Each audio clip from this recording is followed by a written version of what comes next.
In this video, we're going to go through rice tables.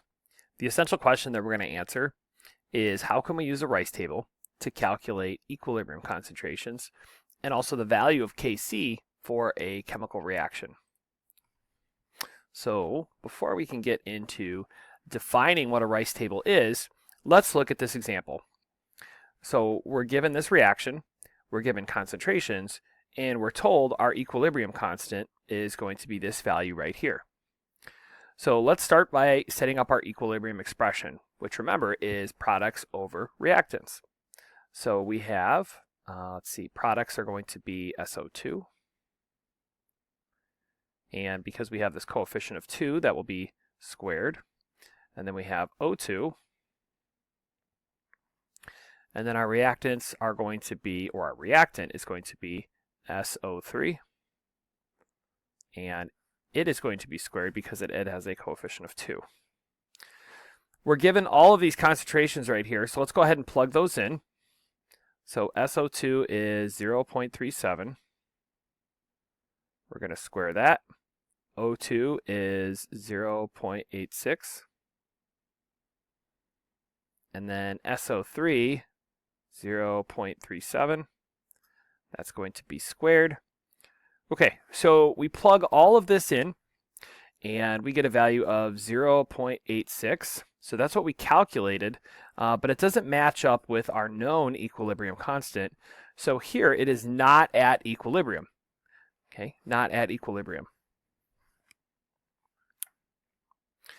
So rice tables are used to help organize information to find our equilibrium concentrations. The R stands for reaction, the I stands for initial concentration, C stands for change, and E stands for our equilibrium concentration. So when do we use the rice table? Well, we use a rice table when you don't know all of the equilibrium concentrations of the substances in the reaction. It helps you when you're given initial amounts and need to calculate values at equilibrium, or when you're trying to solve for Kc or an unknown concentration. So we're going to look at some examples here, and it'll quickly become apparent why we need a rice table. So let's start with this example. So here we're given a reaction. We're given these initial values, and it tells us at equilibrium the concentration of HI is 1.87 times 10 to the negative 3. So we're going to begin by setting up a rice table. So let's do this.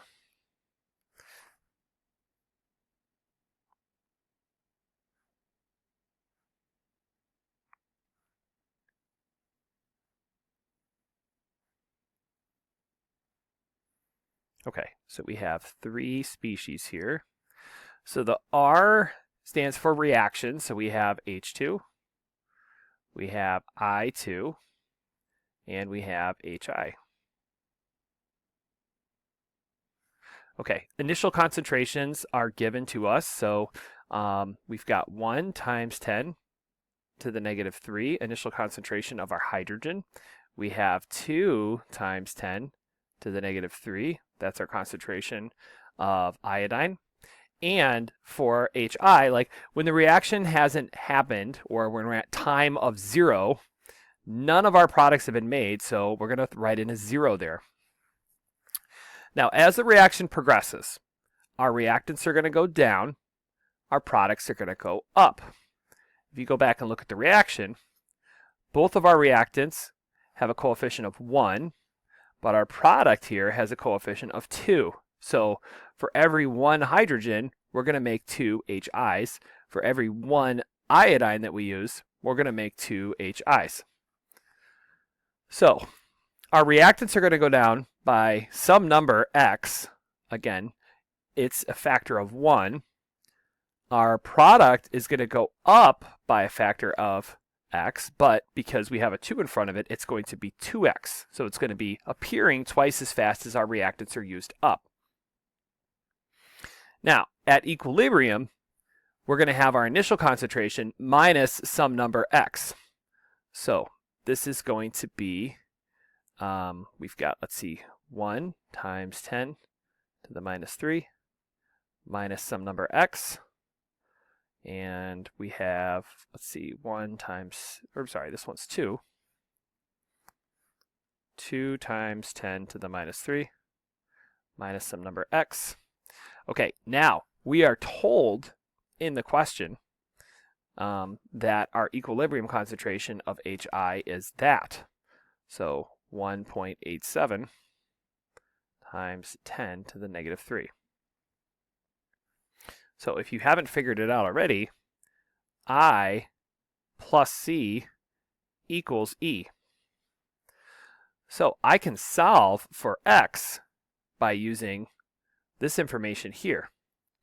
So 0 plus 2x for HI is going to be 2x, and that's going to be equal to 1.87 times 10 to the negative 3. To solve for x, I am just going to divide by 2. So I'm going to end up with x is going to be equal to 9.35 times 10 to the negative 4. So I can solve for my equilibrium concentrations because now I know my value of x. So I can go back and plug that value in to find my value of x. Or sorry, to find my equilibrium concentration. So let's go ahead and do that. So the concentration of H2 at equilibrium is going to be equal to 1 times 10 to the negative 3. And we're going to subtract x, which is 9.35 times 10 to the negative 4. And the concentration of iodine can be found 2 times 10 to the negative 3. And again, we're going to subtract out 9.35 times 10 to the negative 4.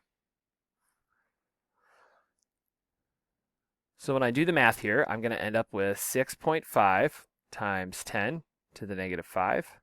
And for iodine, that will be 1.065 times 10 to the negative 3. Okay, so I found my equilibrium concentrations. Now, if I wanted to, I could also now find my values for Kc. So I could plug this into my expression. So Kc is equal to products over reactants. We use our equilibrium concentrations to solve for this.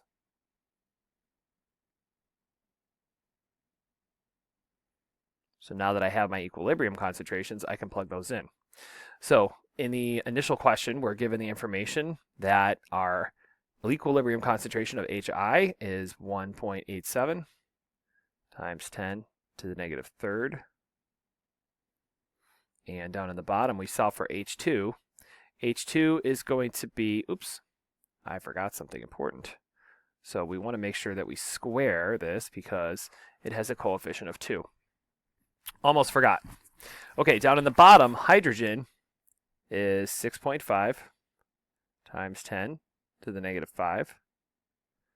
And then iodine is 1.065 times 10 to the negative 3. Okay, so I plug all this in my calculator. Be careful when you're plugging this in, especially the denominator. You want to make sure you use parentheses. So when I plug this in, I get 50.5 as my value of Kc. All right, that wasn't too bad, right? Let's move on and let's take a look at another example here. So again, very similar to the last one. We're given some information here, and we are going to solve for our equilibrium concentrations, and then we will solve for Kc.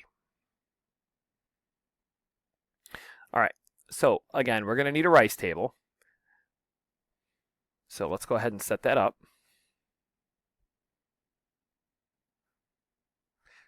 We need all of our equilibrium concentrations in order to be able to solve for Kc.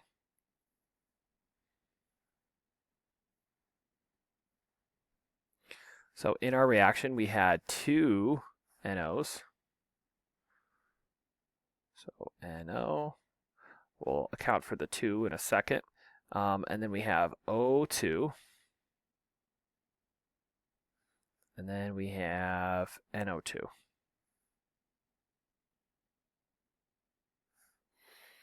Okay, so initial concentrations, we're told that NO is 0.4, O2 is 0.2, and again, when no time has passed, we haven't made any of our products, so that will be a 0.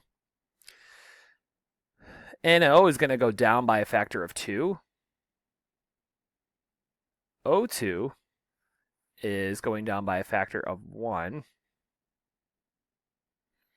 And then NO2 is going up by a factor of 2 because it's a product that's being made.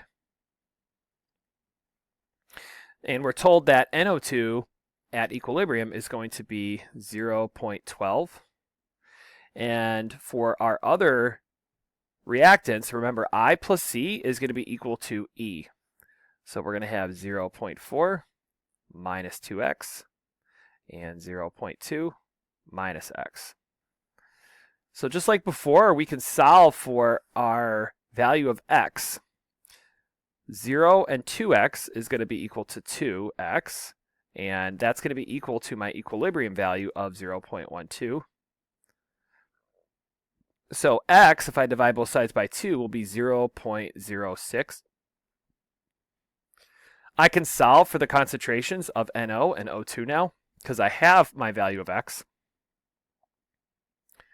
So NO is going to be equal to 0.4 minus 2x. But remember, x is 0.06. So if I plug that in and use my calculator, I get 0.28. For O2, do the same thing. So 0.2 minus x. X is 0.06. And I get 0.14. Okay, so now I have all of my equilibrium concentrations. Now I can solve for Kc.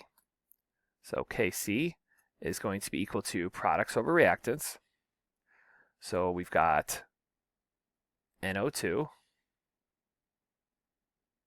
We're going to square that because it has a 2 in front of it. And then we have NO. That'll be squared. And O2. Okay, so let's plug all of our values in. So we have for NO2, that is 0.12. And don't forget to square it. In the denominator, we have NO. NO is equal to 0.28. That will be squared. And then O2 is 0.14. So I plug that into my calculator, and I end up with a value of 1.3 as my answer. All right. Hopefully these are starting to become a little easier. All right, we have one last example that we're going to look at here. So again, let's go ahead and make our rice table.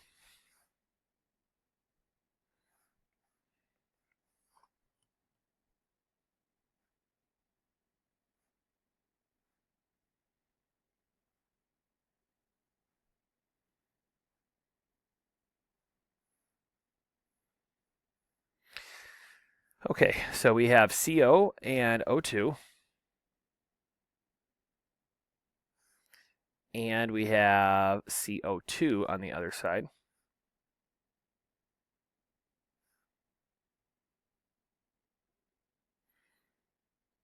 Okay, now we have our initial concentrations.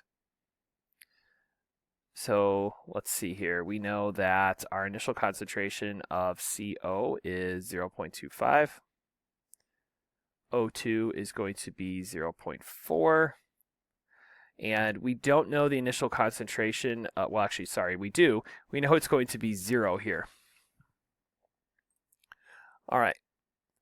Next, let's go ahead and start working this out. So we know that our concentrations are going to go down if it's a reactant. And CO, if we go back up and look at the equation, it has a 2 in front of it, so it's going to go down by a factor of 2x. O2 is going to go down by a factor of x because it does not have a coefficient.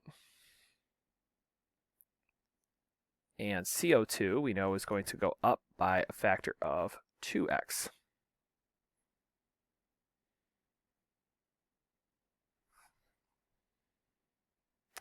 All right. Okay, equilibrium concentrations.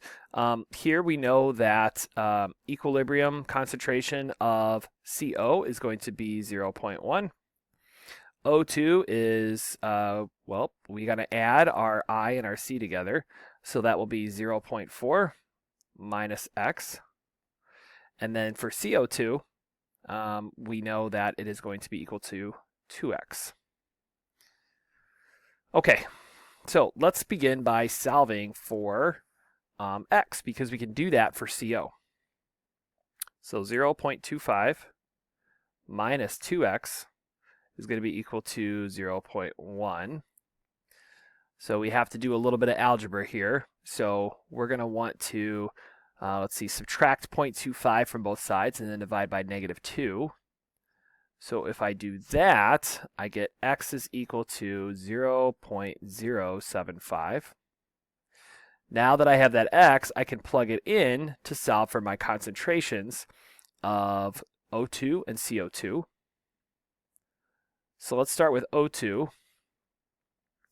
So O2, we have 0.4 minus x, which is 0.075. And here, if I do the math, I get 0.325. And for CO2,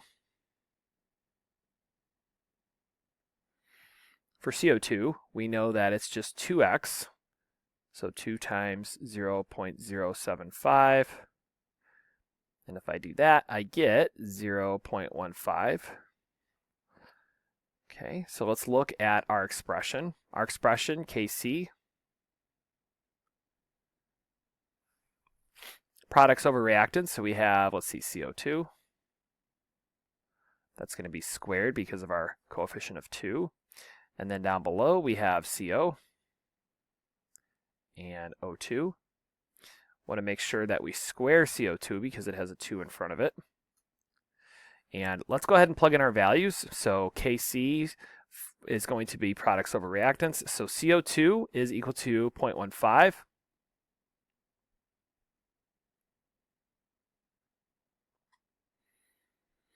And CO is 0.1. We're going to square that. And then O2 is equal to 0.325.